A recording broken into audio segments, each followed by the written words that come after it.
The roaring waters of the Laramie River clawed at the wooden bridge, threatening to tear it apart as Cecilia Dawson stood on the edge, her tear-stained face illuminated by a flash of lightning. The Wyoming Territory storm of 1878 had brought more than just rain. It had brought her to this precipice between life and a watery grave. "Don't do it, miss." The voice cut through the howling wind, but Cecilia had already made her choice. With a final look at the letter crushed in her palm, the one telling her that her family's ranch was being seized, she closed her eyes and stepped forward into empty air. Isaac Xavier had been riding back to town when he spotted the woman on the bridge. The moment he saw her leap, something primal overtook him. Without a second thought, he dismounted his horse, threw off his duster and gun belt, and dove into the churning waters after her. The cold hit him like a stampede of wild horses. The current immediately pulled him under, but Isaac fought back, his powerful arms cutting through the water. 15 years of working cattle had made him strong, but the river was stronger. Still, he caught a glimpse of pale blue fabric being swept downstream and propelled himself toward it. Cecilia hadn't expected to fight for breath. She had imagined a quick end, but her body betrayed her intentions, struggling instinctively against the current. She gasped as her head broke the surface, only to be dragged down again by her sodden dress. The rocks scraped her arms as she tumbled through the water, helpless against its might. Then strong arms encircled her waist. She felt herself being pulled against a solid chest as a man's voice shouted near her ear, words lost to the storm. Together they were carried downstream, smashing against rocks and fallen branches, until the man somehow managed to grasp an overhanging tree limb. "Hold on to me," Isaac shouted, his voice barely audible above the storm. The woman in his arms seemed barely conscious, her body limp against his. With a strength born of desperation, he pulled them toward the bank, inch by excruciating inch. When they finally reached the muddy shore, Isaac collapsed beside her, coughing up river water. The woman lay motionless, her face pale as moonlight. Panic seized him as he rolled her onto her side, pounding her back until water spilled from her lips and she began to cough weakly. "Why?" she whispered when she could finally speak, her voice raw. "Why did you save me?" Isaac stared at her, rainwater dripping from his dark hair. "Madam, where I come from, we don't let folks drown if we can help it. You should have left me." Cecilia struggled to sit up, wincing at the pain in her ribs. "You have no idea what you've done. Saved your life, I reckon." Isaac got to his feet, surveying their surroundings. "My horse is probably halfway to Red River by now. We need to find shelter before this storm gets worse." Cecilia looked up at her rescuer for the first time. He was tall and broad-shouldered, with a strong jawline shadowed by stubble. His blue eyes regarded her with concern beneath the brim of a sodden hat. Despite his rough appearance, there was something gentle in his gaze that made her chest tighten with an unfamiliar feeling. "I'm Isaac Xavier," he said, offering his hand. "And you are—" she hesitated before taking it. "Cecilia Dawson." "Well, Miss Dawson," he said, helping her to her feet, "I reckon we've got about a mile to my cabin. Can you walk?" Cecilia nodded, though her legs trembled beneath her. She had nowhere else to go anyway. The home she'd known for 23 years would belong to the bank by sundown tomorrow. They trudged through the muddy terrain, the rain still falling in sheets around them. Isaac kept a supportive arm around her waist, his solid presence the only thing keeping her upright as exhaustion threatened to overcome her. "Almost there," he encouraged when she stumbled. "Just beyond that ridge." The cabin that came into view was small but sturdy, nestled in a grove of pine trees that offered some protection from the wind. Inside was spare but clean a stone fireplace, a table with 2 chairs, a small kitchen area, and a bed in the corner. "It's not much," Isaac said apologetically as he worked to start a fire, "but it's dry." Cecilia stood dripping on the wooden floor, her arms wrapped around herself. "Thank you," she said quietly. The weight of what she'd attempted to do was beginning to sink in, along with the realization that this stranger had risked his life to save hers. Once the fire was crackling, Isaac rummaged through a trunk and pulled out a shirt and pair of trousers. "They'll be too big, but they're dry. You can change behind that screen while I make some coffee." Cecilia accepted the clothes gratefully. Behind the privacy screen, she peeled off her sodden dress, corset, and petticoats. Her fingers trembled as she buttoned the oversized shirt, which fell almost to her knees. The trousers were hopeless, but the shirt was long enough to preserve her modesty. When she emerged, Isaac had his back to her, focused on the coffee pot. She noticed for the first time that he too had changed into dry clothes, a simple white shirt and worn jeans. His dark hair curled slightly as it dried in the warmth of the fire. "Feeling better?" he asked without turning around. "Physically, yes," she admitted, settling into a chair by the fire. "Thank you for the clothes." Isaac poured 2 cups of coffee and handed one to her. Their fingers brushed briefly, and Cecilia felt a strange jolt at the contact. She quickly withdrew her hand, focusing on the steaming cup. "You want to tell me why you were jumping off a bridge in the middle of a storm?" Isaac asked, taking the chair opposite her.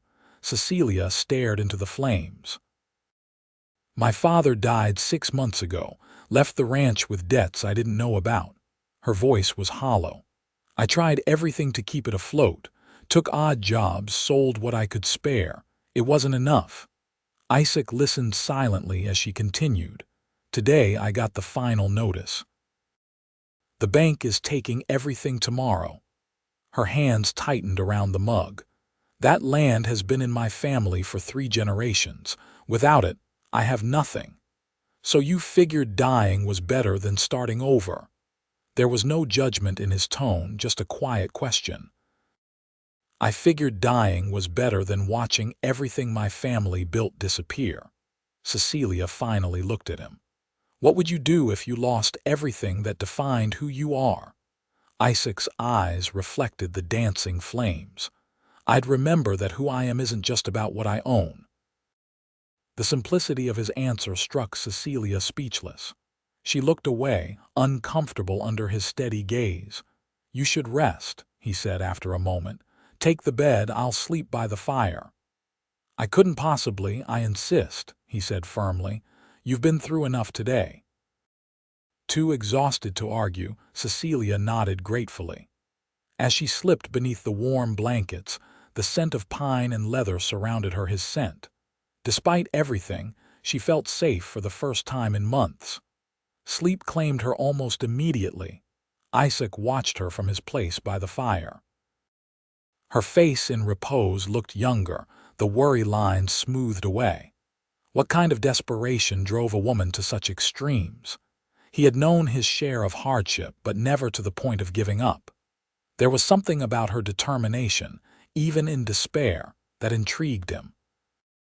The storm raged through the night, but inside the cabin, a fragile peace held. Isaac eventually dozed off in his chair. His last thought before sleep took him was of pale blue fabric in raging water and the strange twist of fate that had brought Cecilia Dawson into his life.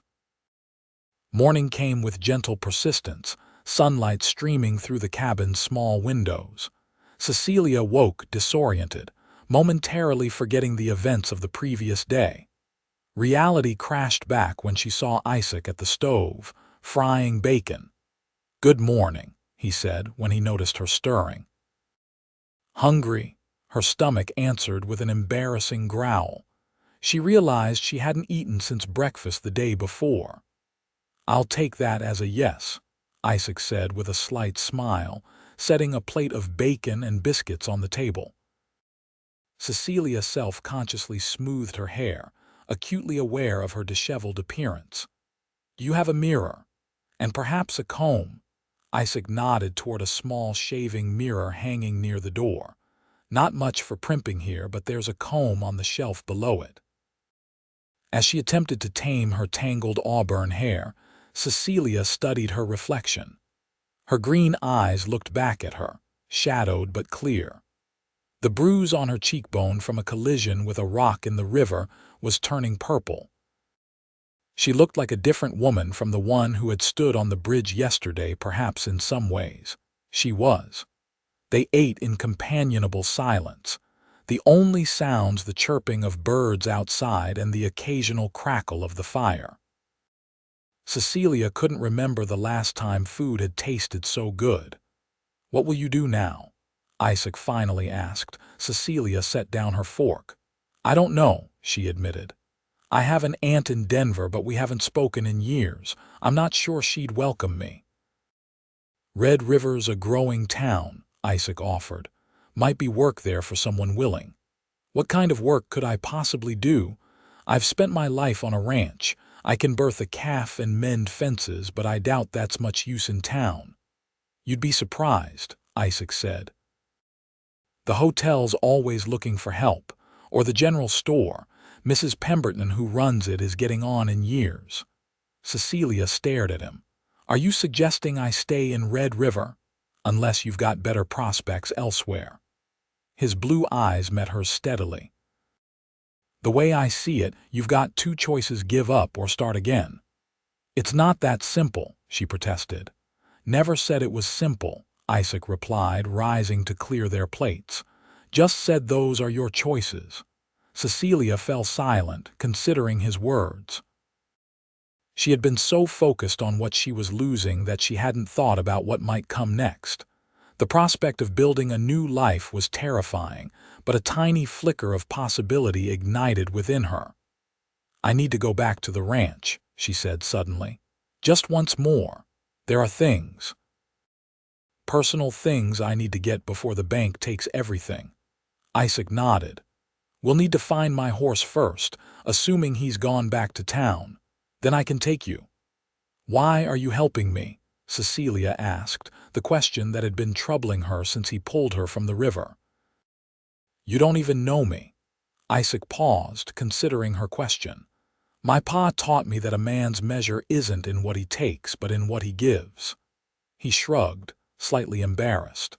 "Besides, I reckon anyone who jumps into a raging river must be carrying a mighty heavy burden. Maybe you could use someone to help carry it for a spell." His simple honesty touched something deep inside Cecilia. For months, she had carried the weight of the failing ranch alone, too proud to seek help, too determined to admit defeat. The kindness of this stranger made her realize how isolated she had become in her struggle. "Thank you," she said softly. "I'm not used to accepting help." "Most worthy folks aren't," he replied with a small smile. "Now let's see about finding that horse of mine." They set out an hour later, the morning sun drying the muddy trail. Cecilia still wore Isaac's shirt tucked into her own skirt, which had dried overnight. Her boots squelched with every step, but at least they were walkable. The bridge where Cecilia had jumped looked different in daylight, less menacing but no less significant. She paused when they reached it, staring down at the still swollen river. "Are you all right?" Isaac asked, noticing her hesitation. "Yes," she said after a moment. "Just thinking about what might have been." "Come on," he said gently, offering his hand. "No use dwelling on what didn't happen." His palm was warm against hers as they crossed the bridge together. Cecilia felt an unexpected comfort in the contact, a human connection she had been missing for too long. Red River came into view as they crested a hill, a small but bustling town nestled in the valley. The main street was muddy from the storm, but people were going about their business, repairing minor damage to buildings and clearing fallen branches. "There he is," Isaac said, spotting his chestnut gelding hitched outside the sheriff's office. Old Rusty made it back after all.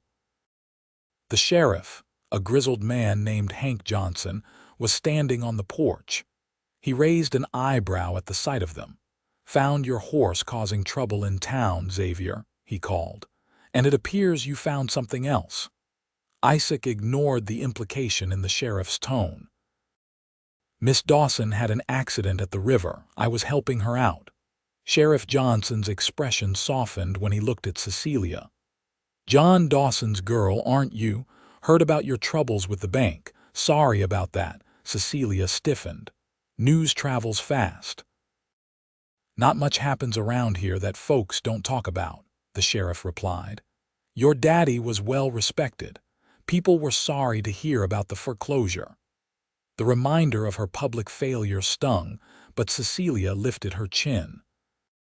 "Yes, well, I need to collect some personal items before they take possession. Mr. Xavier has offered to escort me." "Better be quick about it," Johnson advised. "Bank men are already out there taking inventory." Cecilia felt her heart lurch. "They're there now." "But I thought storm delayed them yesterday. They're making up for lost time." Isaac untied his horse. "We'd best get moving then," he said, mounting up and extending his hand to Cecilia. "Climb up behind me." The ride to the Dawson ranch was tense, with Cecilia clinging to Isaac's waist as they galloped across familiar terrain. Each landmark they passed sent a pang through her heart: the old oak where she'd learned to climb as a child, the stream where her father had taught her to fish, the rolling pastures where generations of Dawson cattle had grazed. When the ranch house came into view, Cecilia's grip on Isaac tightened. Two men in city suits were walking the property, clipboards in hand. A wagon was already being loaded with furniture from the house. "We're too late," she whispered. "Not yet, we're not," Isaac replied, urging his horse faster. They thundered into the yard, mud spraying from Rusty's hooves. The bank men turned in surprise as Isaac reined in sharply. "Miss Dawson has come to collect her personal belongings," Isaac announced, helping Cecilia dismount. "I trust you gentlemen can spare her that courtesy." The older of the two men, a thin fellow with spectacles, frowned. The property and all its contents now belonged to the First National Bank of Cheyenne, Miss Dawson. "You were notified of this." "I'm not interested in the furniture," Cecilia said, her voice steadier than she felt. "Just my mother's jewelry box, some photographs, and my father's pocket watch." "Surely the bank has no use for such things." The man hesitated, looking uncomfortable. His younger colleague stepped forward. "Harold, let the lady get her things. It's the decent thing to do." After a moment's consideration, Harold nodded curtly. "Very well, but make it quick. We have an inventory to complete." Cecilia didn't wait for him to change his mind. She hurried into the house, Isaac following protectively behind her. Inside, the home she had known all her life was already being dismantled. Sheets covered some furniture, while other pieces were being carried out by hired men.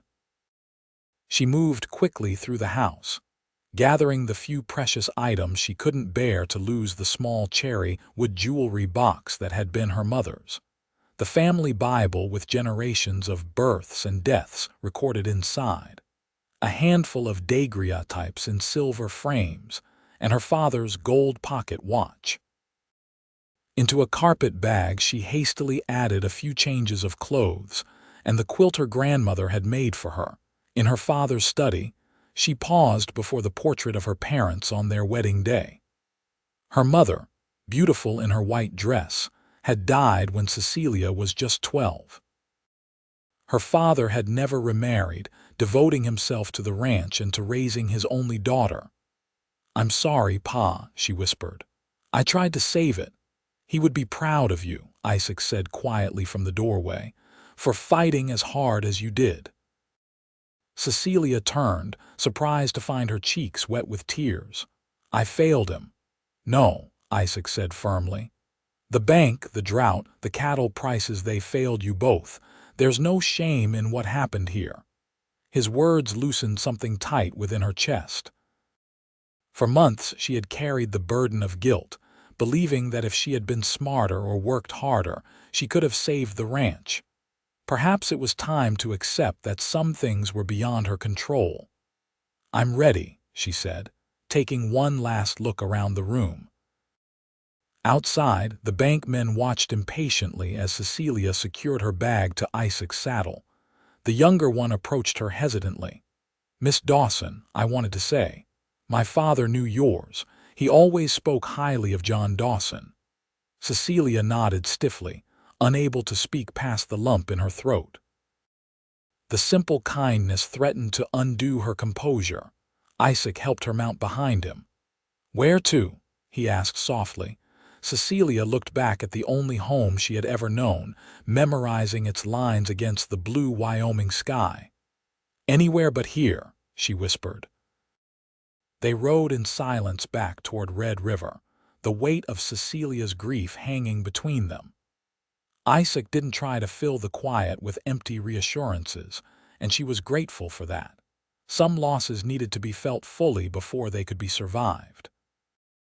As they approached town, Cecilia finally spoke. "I should find somewhere to stay tonight. Is there a boarding house in Red River?" "Mrs. Sullivan runs a respectable place on Cedar Street," Isaac replied, but he hesitated. "My sister Clara works at the hotel. She might be able to help you find work there if you're interested." Cecilia considered the offer. A job would mean independence, a chance to support herself while she figured out what came next. "I would appreciate that," she said, "though I've never worked in a hotel before. Clara says they need help with the linens and cleaning, nothing too complicated." He glanced back at her with a half smile. "Unless you'd rather birth calves." Despite everything, Cecilia found herself smiling back. "I think I can manage clean sheets." The Red River Hotel stood at the center of town, a 3-story building with a wide porch and fresh white paint. It was the largest structure in Red River, catering to travelers on the stagecoach line and businessmen visiting the growing town. Clara Xavier was behind the front desk when they entered. She shared her brother's dark hair and blue eyes, though her face was softer, more openly expressive.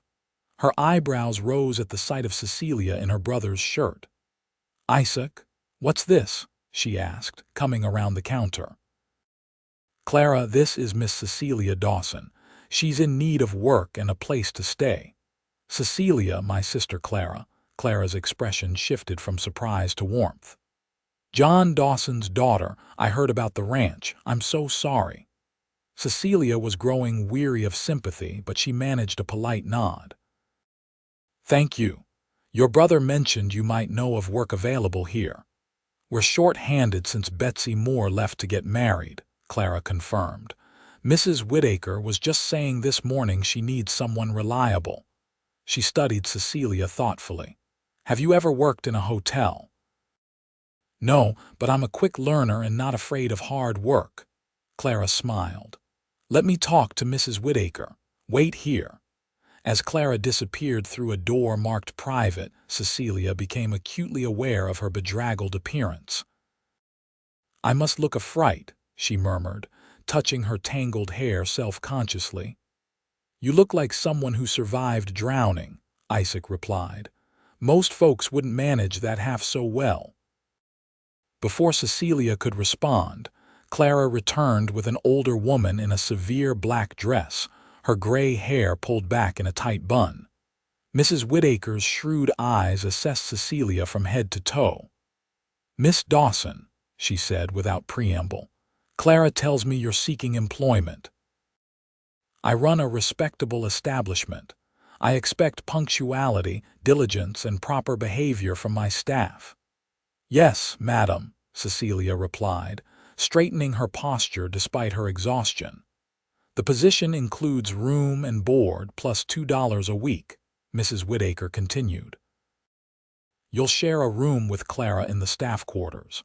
Work begins at 5 each morning and ends when the day's tasks are complete. Sundays you'll have the afternoon free for church." It was a demanding schedule for modest pay, but Cecilia had no alternatives.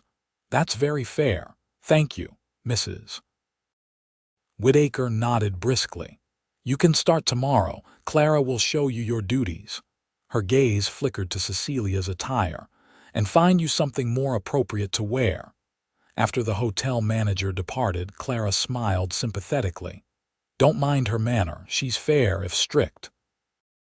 She glanced at her brother. "What happened to Miss Dawson's clothes?" "River accident," Isaac said simply. "I'll let Cecilia explain. I should see to Rusty and let you ladies get acquainted." Cecilia felt a sudden reluctance to see him go. "Thank you," she said, the words inadequate for all he had done. "For everything." Isaac tipped his hat. "I'll check on you tomorrow, see how you're settling in." He hesitated, then added, "You made the right choice, Miss Dawson, choosing to live." After he left, Clara led Cecilia to the small room they would share. It was plain but clean, with 2 narrow beds, a dresser, and a washstand. Clara lent Cecilia a simple brown dress that was only slightly too large. "It's not fashionable, but it'll do until you can get your own things," she said. "Now, why don't you tell me how you ended up in my brother's shirt?" Over the next hour, Cecilia related the events of the previous day, though she downplayed her suicide attempt, describing it instead as a fall from the bridge. Something held her back from revealing the full truth, perhaps shame or a desire not to color Clara's first impression of her. Clara listened with growing amazement. "Isaac swam into the Laramie during a storm. He must have taken leave of his senses." She shook her head. "Though it sounds just like him, too. He's always been the first to help anyone in trouble." "He saved my life," Cecilia said quietly. "I don't know how I'll ever repay him." Clara smiled. "Isaac doesn't do good deeds expecting payment. That's just who he is." She squeezed Cecilia's hand. "But I'm glad he was there when you needed someone." That night, lying in an unfamiliar bed, Cecilia listened to Clara's soft breathing from across the room. The enormity of the changes in her life threatened to overwhelm her. Yesterday morning, she had awakened in her childhood home for the last time. Tonight, she was essentially homeless, with nothing but a few possessions and the charity of strangers to sustain her. Yet amid the grief and uncertainty, a small seed of something like hope had taken root. Isaac Xavier's face appeared in her mind, his steady blue eyes, the quiet strength in his hands as he pulled her from the river, the gentle way he had spoken to her when she felt most lost. He had given her more than just her life back. He had given her a chance to find a new path. Sleep eventually claimed her, and for the first time in months, Cecilia's dreams were not haunted by worry and fear. Morning came too soon, with Clara gently shaking her awake at 4:30. "Time to start," she said apologetically. "Mrs. Whitaker expects us downstairs by 5 sharp." The work was every bit as demanding as Mrs. Whitaker had implied. Cecilia's days began in the laundry room, washing sheets and towels in huge copper tubs of steaming water. Her hands, once calloused from ranch work, developed new blisters from wringing wet linens and scrubbing stubborn stains. After laundry came room cleaning, making beds, sweeping floors, emptying chamber pots, and dusting furniture. By midday, her back ached and her arms felt leaden, but Clara assured her it would get easier with time. "The first week is the hardest," she promised during their brief lunch break. "Your body will adjust." Despite the physical demands, Cecilia found an unexpected satisfaction in the work. Each clean room, each neatly made bed represented order, restored something she could control in a life that had spiraled beyond her grasp. The routine gave structure to days that might otherwise have been consumed by grief and regret. Isaac came by the hotel 3 days after Cecilia started working there. She was sweeping the front porch when he approached, his hat in his hands. "Miss Dawson," he said, looking slightly nervous. How are you finding hotel work? Cecilia leaned her broom against the railing, conscious of her work-reddened hands and the simple gray dress she now wore. Different from ranch work, but not unpleasant. Your sister has been very kind. Clara mentioned you're doing well. He shifted his weight, uncharacteristically hesitant. I was wondering if you might join me for supper tonight, at the cafe across the street, if you're free, that is. The invitation surprised her. Supper, with you? A flush crept up Isaac's neck. Just to see how you're getting on. Nothing improper intended. Cecilia found herself smiling at his discomfort. This man who had dived fearlessly into a raging river was now awkward as a schoolboy. I'd like that, she said. I finish at 7 tonight. Relief crossed his face. I'll come by at 1:15 then. Throughout the rest of her shift, Cecilia found herself glancing at the clock more often than necessary. It had been a long time since she'd had anything to look forward to, and the simple prospect of a meal with Isaac brought a lightness to her step that didn't go unnoticed. You're humming, Clara observed as they changed linens together. I haven't heard you do that before. Cecilia felt her cheeks warm. Was I didn't realize. Clara's knowing smile suggested she didn't believe this for a moment. It wouldn't have anything to do with my brother asking you to supper, would it? How did you know about that? It's a small hotel in a small town, Clara laughed. Besides, Isaac came to me first to make sure Mrs. Whittaker would let you go.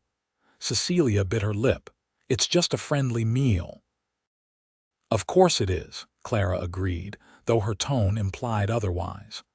Though I should tell you, Isaac hasn't just dined with any woman since Sarah Miller left him at the altar 2 years ago. This revelation gave Cecilia pause.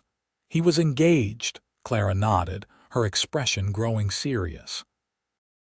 She was the banker's daughter, very pretty, very aware of her father's position. A week before the wedding, she ran off with a lawyer from Cheyenne. Isaac took it hard. I had no idea, Cecilia murmured, thinking of Isaac's quiet strength, his unfailing kindness. It was difficult to imagine him heartbroken. He doesn't talk about it, Clara said, but it changed him, made him more careful with his heart. She gave Cecilia a pointed look. Just so you know what you might be dealing with. At 7:15, Cecilia descended the hotel stairs to find Isaac waiting in the lobby. He had clearly made an effort with his appearance. His dark hair was neatly combed, his shirt crisp and white beneath a black vest. He looked handsome in a rugged, unpretentious way that made her heart beat a little faster. You look nice, he said, his eyes taking in the simple blue dress Clara had lent her for the evening. Thank you, she replied, suddenly shy. So do you. The cafe across from the hotel was small but cheerful, with checkered tablecloths and lanterns casting a warm glow over the dozen or so tables. Isaac led Cecilia to a corner table and held her chair with old-fashioned courtesy. Best beef stew in the territory, he said as they settled. Or so Mrs. Peterson claims. The conversation flowed more easily than Cecilia had expected. Isaac told her about his small ranch outside of town, where he raised horses rather than cattle. Not as grand as your family's place was, but it's mine, free and clear, he said with quiet pride. How did you come to be in Red River? Cecilia asked as they enjoyed slices of apple pie after their stew. Followed my sister, Isaac admitted. Our parents died in a fire back in Nebraska when Clara was 16 and I was 20. I had promised Pa I'd look after her, so when she set her sights on Red River, I came along. That was good of you, he shrugged. Family's family, you do what you must. He studied her across the table. What about you? Any siblings? Cecilia shook her head. Just me. My mother died young, influenza. After that, it was just Pa and me running the ranch. You miss him, Isaac observed. Every day, she acknowledged. He taught me everything I know, how to ride, how to mend fences, how to drive a hard bargain on cattle prices. She smiled at the memories. He always said I was as good as any son would have been. Sounds like a wise man. He was. Cecilia's smile faded. I wish he'd been wiser about the bank loans, though. Maybe then you'd still have the ranch, Isaac finished gently. Or maybe something else would have taken it. Drought, disease, fire. Life has a way of throwing challenges at us regardless of our plans. Is that what happened with Sarah Miller? The question slipped out before Cecilia could stop it. Isaac's surprised expression made her regret her impulsiveness immediately. I'm sorry, that was inappropriate. Clara mentioned it's all right, Isaac interrupted, though his posture had stiffened. Yes, Sarah was. Unexpected. A challenge, as you put it. He took a deliberate sip of coffee. She taught me that what people say they want isn't always what they truly desire. I'm sorry, Cecilia said again. I shouldn't have pried. Isaac's expression softened. No need for apologies. It was 2 years ago, ancient history now. But Cecilia could see that it wasn't, not entirely. The hurt lingered in the slight guardedness of his eyes. In the careful way he changed the subject back to safer topics. She wondered if she too would still be carrying the wound of losing the ranch years from now, if it would become part of her in the same subtle way. As they walked back to the hotel, the evening air cool around them, Isaac cleared his throat. I've enjoyed this evening, Miss Dawson. Cecilia, she corrected him. After everything, I think you can use my given name, he smiled. Cecilia, then, and I'm Isaac. They reached the hotel steps and paused, neither quite ready for the evening to end. The street was quiet, most of Red River already settled in for the night. Thank you for supper, Cecilia said. It was a welcome change from the hotel kitchen. Perhaps we could do it again sometime, Isaac suggested. Sunday after church, maybe. Cecilia felt a flutter of anticipation at the prospect. I'd like that. For a moment they stood in companionable silence. Then, impulsively, Cecilia rose on her toes and pressed a quick kiss to Isaac's cheek. Good night, Isaac. She hurried inside before he could respond, her heart racing with a mixture of embarrassment and exhilaration. Through the window, she saw him touch his cheek where her lips had been, a slow smile spreading across his face before he turned and walked away. The weeks that followed fell into a pattern. Cecilia's days were filled with hotel work, which grew less taxing as she adjusted to the routine. She became friendly with the other staff, earned Mrs. Whittaker's grudging approval for her thoroughness, and began to feel less like a charity case and more like someone with a place in the community. Every Sunday after church, Isaac would escort her to dinner, sometimes at the cafe, occasionally at the fancier restaurant at the edge of town. On her rare free afternoons, he would take her riding on his land, showing her the horses he was training and the improvements he was making to the small but growing ranch. Gradually, their conversations deepened. Isaac told her about his dreams of establishing a breeding program for quality horses, while Cecilia shared stories of her childhood on the Dawson Ranch. They discovered shared values, a love of open spaces, a belief in hard work, a quiet faith that sustained them through difficulties. What remained unspoken was the growing attraction between them. It lived in lingering glances, in the way Isaac's hand would sometimes rest at the small of her back as they walked, in the warmth that suffused Cecilia whenever he was near. Neither seemed quite ready to acknowledge it directly, both perhaps too familiar with loss to risk their hearts carelessly. Clara, however, had no such reservations. "He's sweet on you," she told Cecilia bluntly one evening as they prepared for bed. "I haven't seen Isaac look at anyone the way he looks at you since, well, ever." "We're friends," Cecilia protested weakly. "He feels responsible for me because of how we met," Clara snorted. "Is that what you think? That he takes all the women he rescues to dinner every Sunday?" She shook her head. My brother is falling in love with you, Cecilia. The question is, what are you going to do about it? Cecilia had no answer. The possibility that Isaac might love her both thrilled and terrified her. Since her father's death and the loss of the ranch, she had focused solely on survival, on rebuilding some semblance of stability. The idea of opening her heart to someone else, of being vulnerable again, was frightening. Yet when she was honest with herself in the quiet darkness of night, Cecilia knew her feelings for Isaac had grown beyond gratitude or friendship.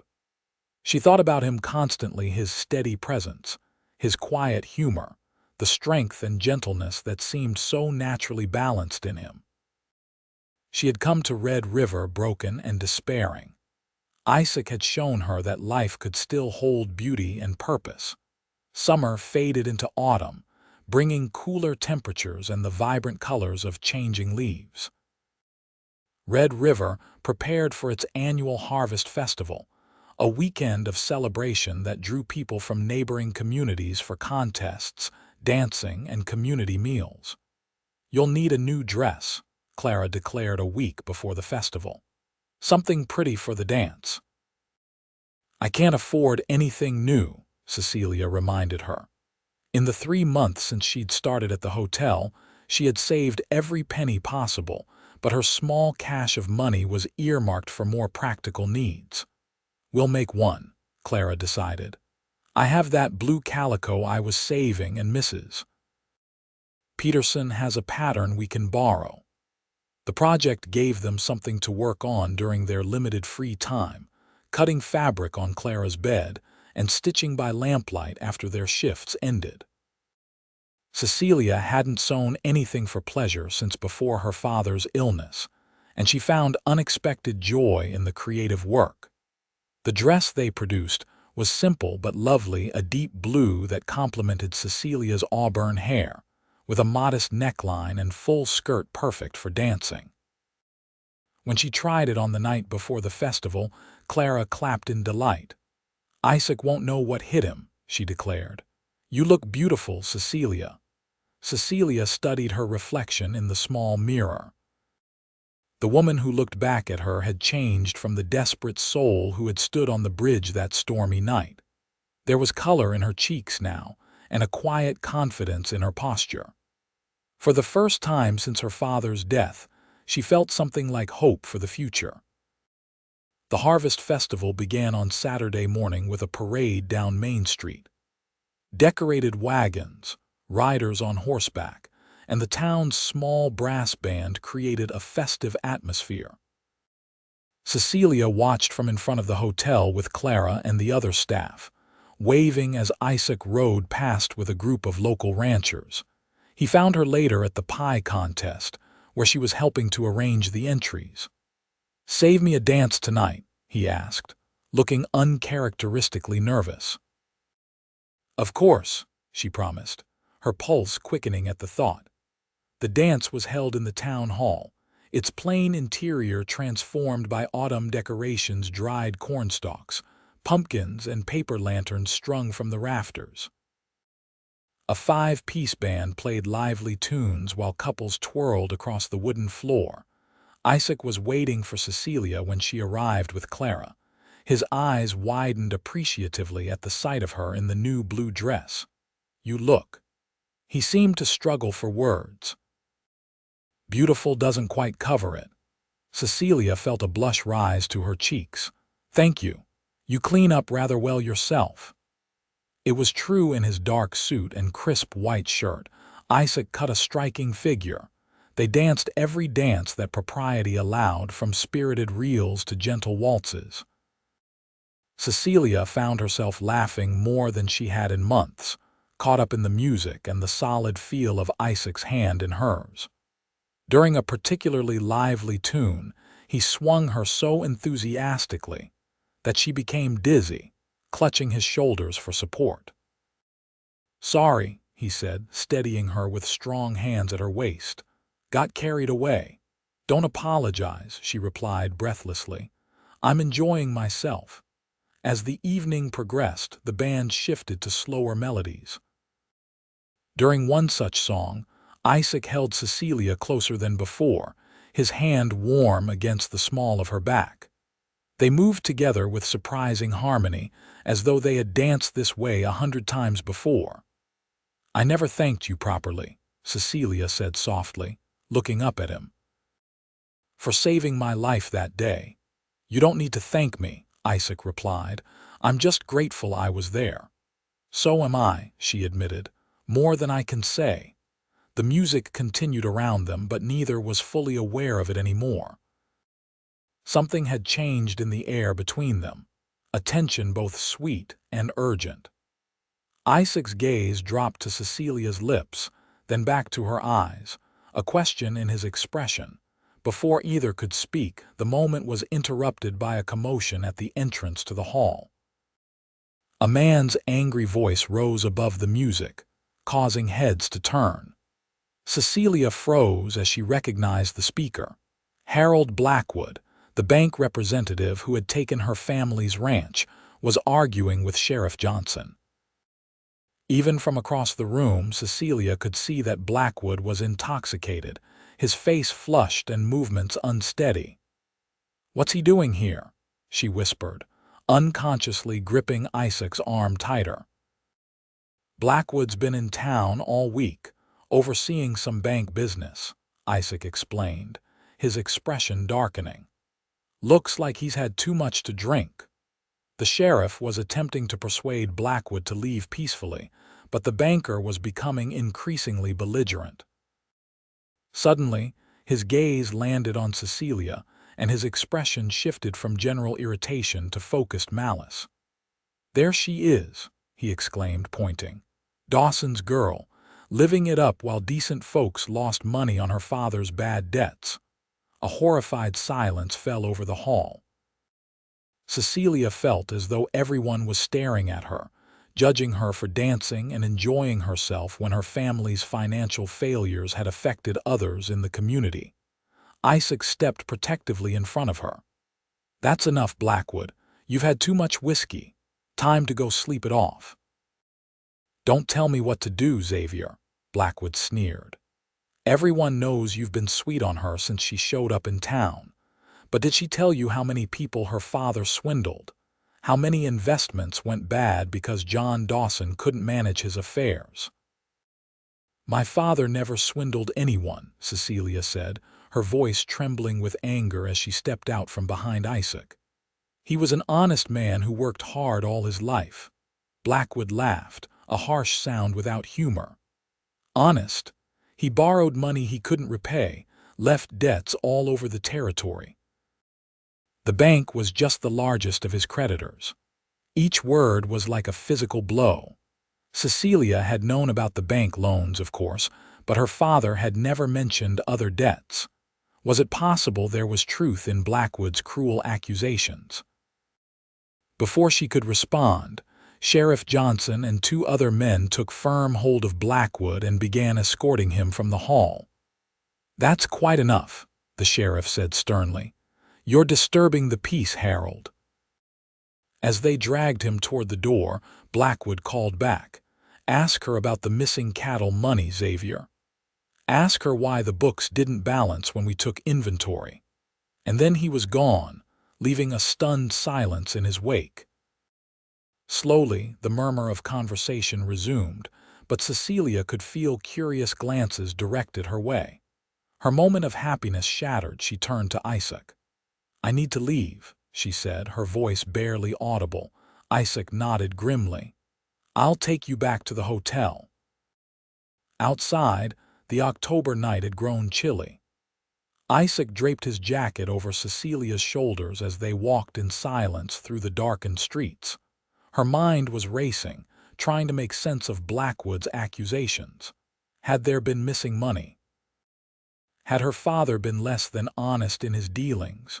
She wouldn't believe it. "He was drunk," Isaac said finally as they approached the hotel. "Blackwood was just trying to cause trouble." Cecilia wrapped her arms around herself, suddenly cold despite the jacket. "What if there's some truth to it? What if my father did leave other debts I didn't know about? Would it matter?" Isaac asked gently. Would it change who he was to you or who you are now? The question gave her pause. I don't know, she admitted. I've always believed my father was the most honorable man I knew. If that wasn't true, one man's drunken accusations don't erase a lifetime of character, Isaac said firmly.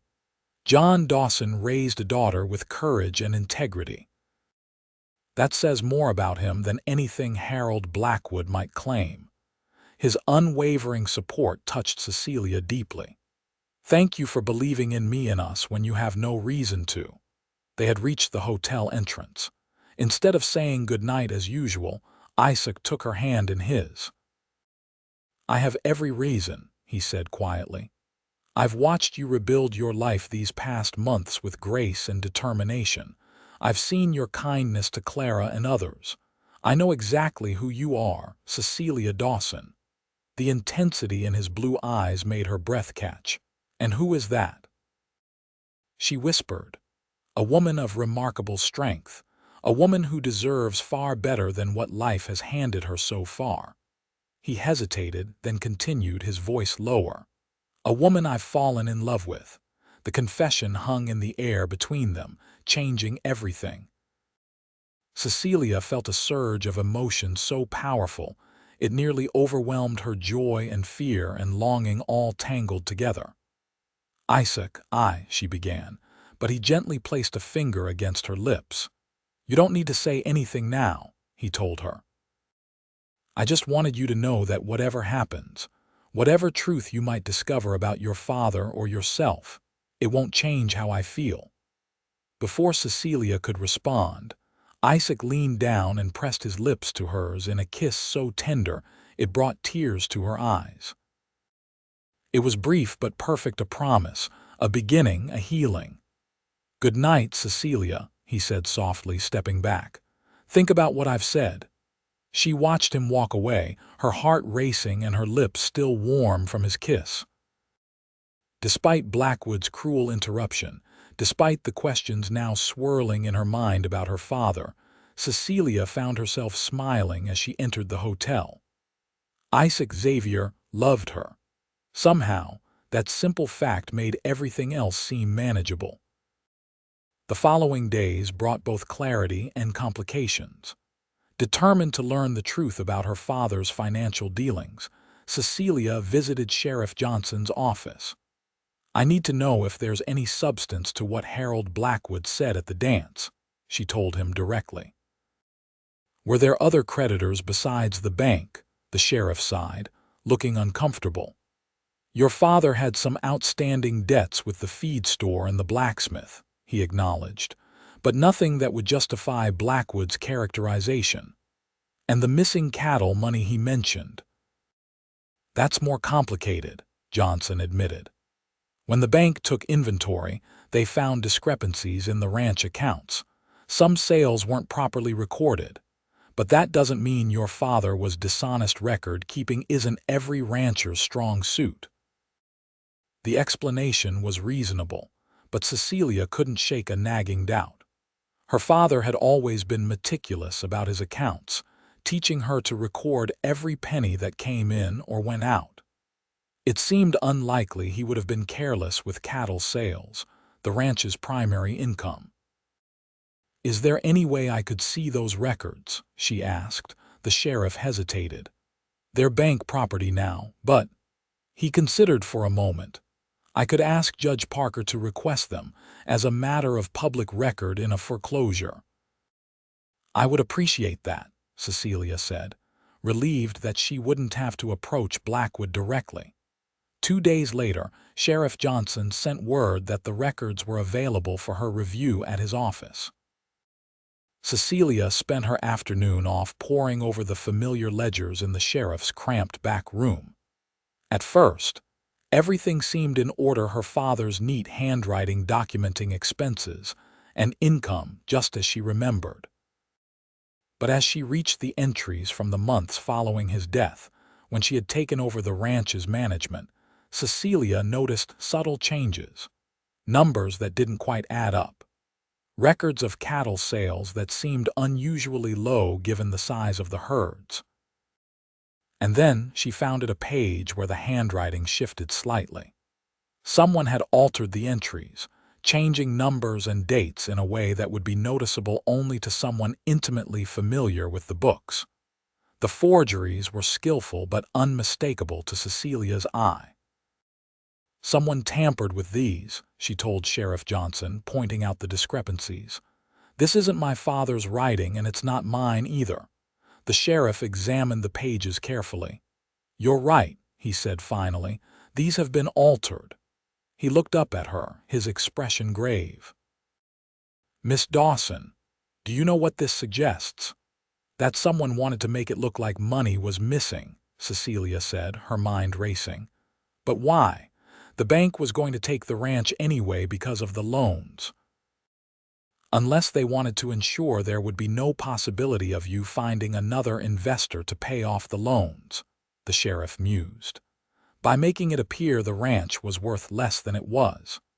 The implications were staggering. If true, it meant her father had been the victim of deliberate fraud, not just bad luck or poor management. But who would have benefited from such a scheme? The answer came to her with sudden clarity. "Blackwood," she whispered. "He was the one who handled the foreclosure personally. He's the one who had access to these books after they were surrendered to the bank." Sheriff Johnson looked troubled. "That's a serious accusation, Miss Dawson. Harold Blackwood represents the First National Bank of Cheyenne. They're powerful folks."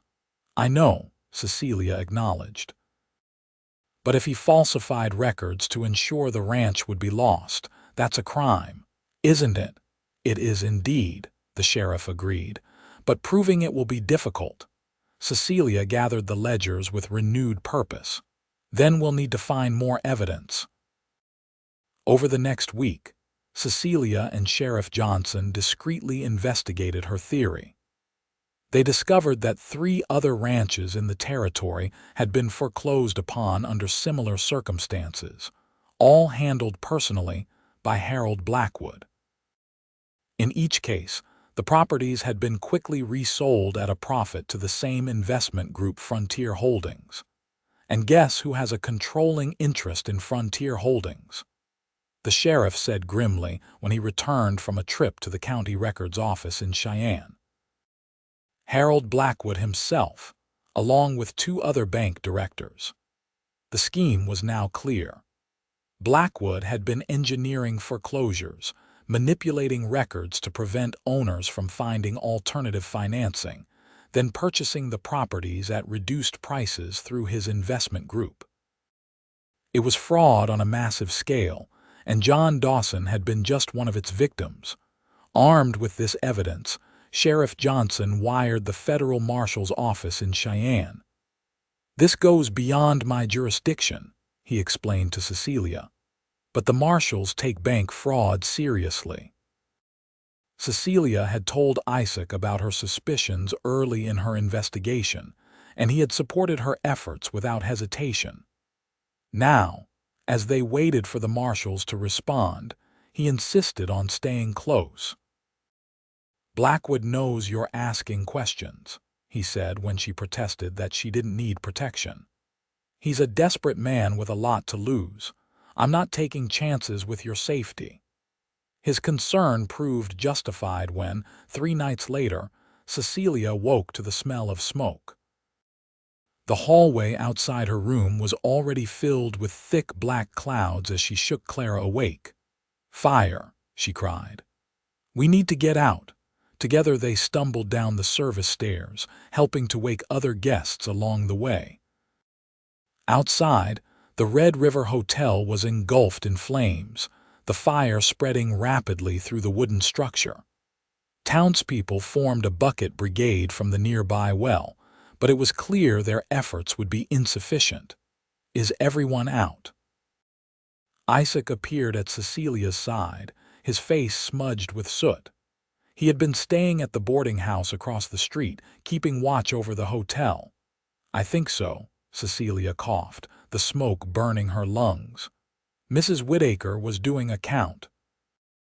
A sudden thought struck her with horrifying clarity. "The ledgers. They're in my room, Before Isaac could stop her, Cecilia turned back toward the burning building. Those records were the only proof of Blackwood's fraud. Without them, he would escape justice, and her father's name would remain tarnished. "Cecilia, no," Isaac shouted, but she was already running, ducking beneath the arms of men trying to hold her back. The heat inside the hotel was overwhelming, the smoke so thick she could barely see. Cecilia pulled her nightgown over her mouth and nose, crouching low as she made her way up the stairs. The wood groaned beneath her feet, threatening to give way at any moment. Her room was at the end of the hallway, the door barely visible through the smoke. Cecilia crawled the last few yards, the floor too hot to touch. Inside, flames had already caught the curtains, spreading rapidly toward the bed. The carpet bag containing the ledgers was where she had left it, beneath the small writing desk. Lungs burning, eyes streaming, Cecilia grabbed the bag and turned to leave, only to find her path blocked by a collapsing beam. Flames surrounded her now, the roar of the fire deafening. Trapped, she backed toward the window, her only possible escape a two-story drop to the street below. Just as she was preparing to risk the jump, a figure burst through the flames. Isaac, a wet cloth tied over his face, his eyes wild with fear and determination. "This way," he shouted, pointing not to the door but to a section of wall where the fire seemed less intense. Without hesitation, he began kicking at the wooden planks, creating a hole large enough for them to pass through into the adjacent room. Cecilia followed him, clutching the precious ledgers to her chest. They made their way from room to room, staying ahead of the worst of the flames until they reached a back staircase that was still partially intact. "Careful," Isaac warned, testing each step before allowing her to follow. It could give way. They were nearly to the bottom when Cecilia heard a sharp crack. She looked up to see a large section of ceiling breaking free above them. "Isaac!" she screamed. He reacted instantly, shoving her down the remaining stairs and out of harm's way as the burning debris crashed down. Cecilia tumbled through the back door into the alleyway, the cool night air a blessed relief after the inferno. But when she turned back, Isaac wasn't behind her. "Isaac!" she called desperately, preparing to go back inside. Before she could move, Sheriff Johnson grabbed her arms. "You can't go back in there, Miss Dawson. The whole place is coming down." "But Isaac is still inside." She fought against his hold. "Let me go." "I'll find him," the sheriff promised, pushing her toward Clara, who had appeared at her side. "Stay here." The minutes that followed were the longest of Cecilia's life. The hotel continued to burn, sections of the roof collapsing inward with terrible crashes. Around her, townspeople watched in horrified fascination, but all Cecilia could think about was Isaac, somewhere in that inferno because he had come back for her. Then, like a miracle, two figures emerged from the alley beside the hotel. Sheriff Johnson supporting a limping Isaac. Cecilia broke free from Clara's grasp and ran to them, tears streaming down her face. "You're alive," she sobbed, throwing her arms around Isaac. "I thought I'd lost you." Isaac winced at the contact but held her close with his free arm. "Takes more than a little fire to get rid of me," he said hoarsely. "Did you get what you went back for?" Cecilia nodded, indicating the carpet bag she had refused to relinquish even when Clara had tried to treat her burns. "The ledgers are safe." "Good," Isaac coughed. "Because I'm pretty sure that fire was no accident." He was right. The following day, as Isaac recovered from a sprained ankle and minor burns at Dr. Morgan's clinic, news arrived that Harold Blackwood had fled town shortly after the fire started. This, more than anything, confirmed his guilt. "Marshal Jenkins and his deputies are tracking him," Sheriff Johnson reported when he came to check on Isaac. "He won't get far." Cecilia sat beside Isaac's bed, her own bandaged hands resting on the ledgers she had risked her life to save. "I keep thinking about my father," she said quietly. "He died believing he had failed, that he had lost everything he worked for through his own mistakes. He never knew he was being deliberately ruined." Isaac covered her hand with his. "He knew what mattered most, that he raised a daughter strong enough to uncover the truth and brave enough to risk everything for justice." "I couldn't have done it without you," Cecilia said, her voice thick with emotion. "You've saved me in so many ways, Isaac. Not just from the river or the fire, but from despair, from giving up." His blue eyes held her steadily. "Do you remember what I told you the night of the dance, about how I feel about you?" "Every word," she whispered. "I meant it then, and I mean it even more now." He squeezed her hand gently. "I love you, Cecilia Dawson. When I thought I might not make it out of that fire, my only regret was that I might not get the chance to spend my life showing you how much." Cecilia's heart swelled with a joy so profound it brought tears to her eyes. "I love you too," she said simply. "I think I have since you pulled me from the river. I was just too afraid to admit it, even to myself." Isaac's smile was radiant despite his smoke-stained face. "Afraid of what?" "Of losing something precious again," she admitted. "Of caring so much it would break me if things went wrong." "Some things are worth the risk," Isaac said softly, pulling her closer. "Yes," Cecilia agreed as their lips met in a kiss that held all the promise of their future together. "Some things definitely are." 2 weeks later, Harold Blackwood was captured attempting to cross into Colorado territory. The evidence provided by Cecilia's rescued ledgers, combined with records seized from his office in Cheyenne, revealed a fraud scheme affecting dozens of ranchers across Wyoming. The First National Bank of Cheyenne, eager to distance itself from the scandal, offered settlements to those who had been wrongfully foreclosed upon. For Cecilia, the settlement meant the possibility of buying back a portion of her family's land, a smaller ranch, but enough to honor her father's legacy. Yet when Isaac proposed that they combine their resources to expand his horse ranch instead, she found herself drawn to the idea of building something new together rather than trying to reclaim the past.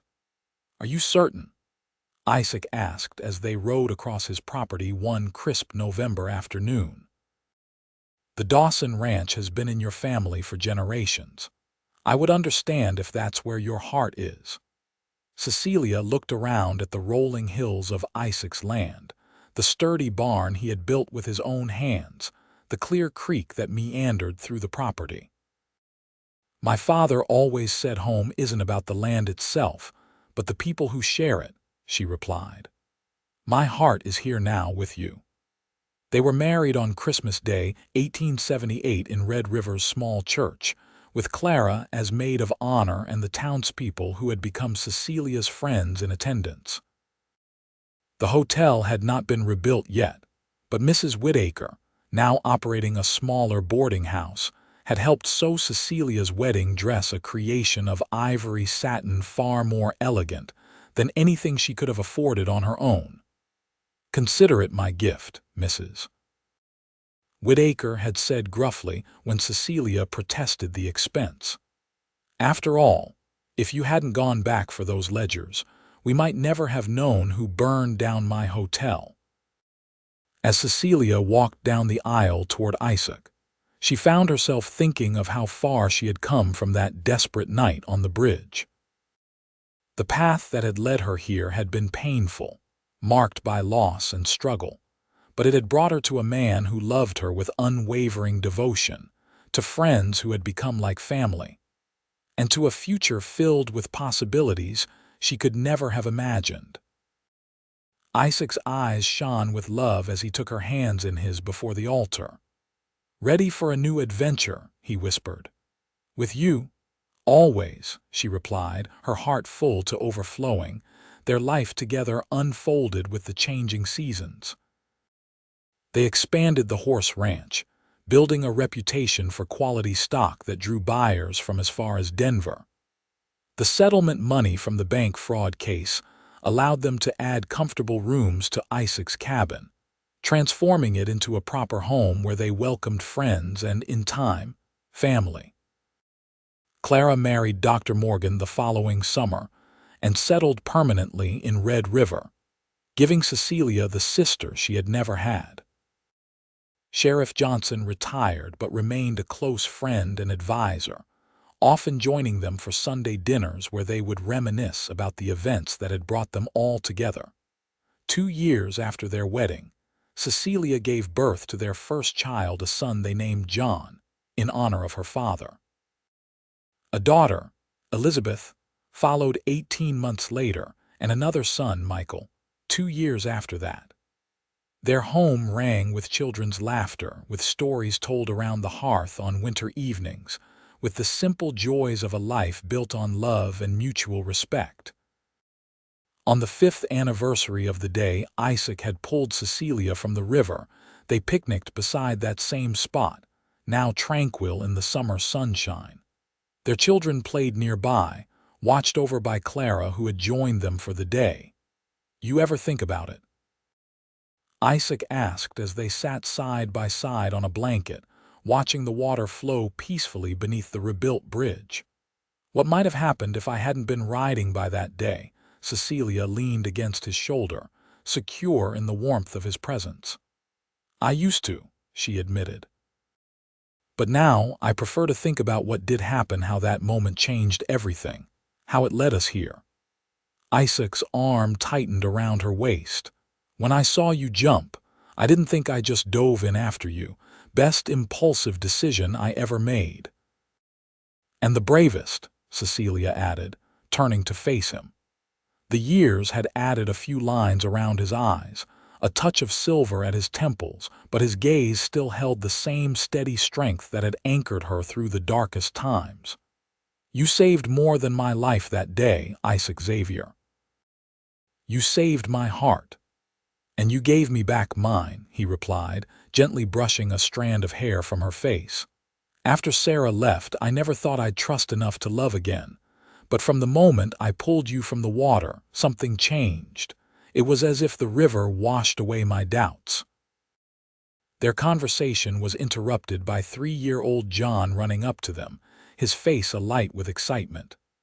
"Papa, look what I found." He opened his small hand to reveal a smooth river stone, perfectly round and striped with bands of color. "That's a special one," Isaac said seriously, examining the stone. "A treasure for sure, like Mama," the boy asked innocently. "You said she was your treasure from the river." Cecilia laughed, her heart swelling with joy as Isaac gathered their son into his arms. "Exactly like Mama," he agreed, winking at her over John's dark head. "The very best kind of treasure." As they gathered their family for the walk home, Cecilia paused for one last look at the bridge and the river that had nearly claimed her life. What had once seemed like an ending had proven to be just the beginning, the first chapter in a story of love, resilience, and redemption that continued to unfold with each passing day. Isaac took her hand, understanding in his eyes. "Ready to go home, Mrs. Xavier?" Cecilia nodded, turning away from the past to embrace her present and future. "Yes," she said simply, "I'm ready." Hand in hand, they walked away from the river, their children skipping ahead on the sunlit path, their lives woven together by a moment of desperate courage, hers to jump, his to dive after her, that had led them both, against all odds, to the happiness they had found in each other.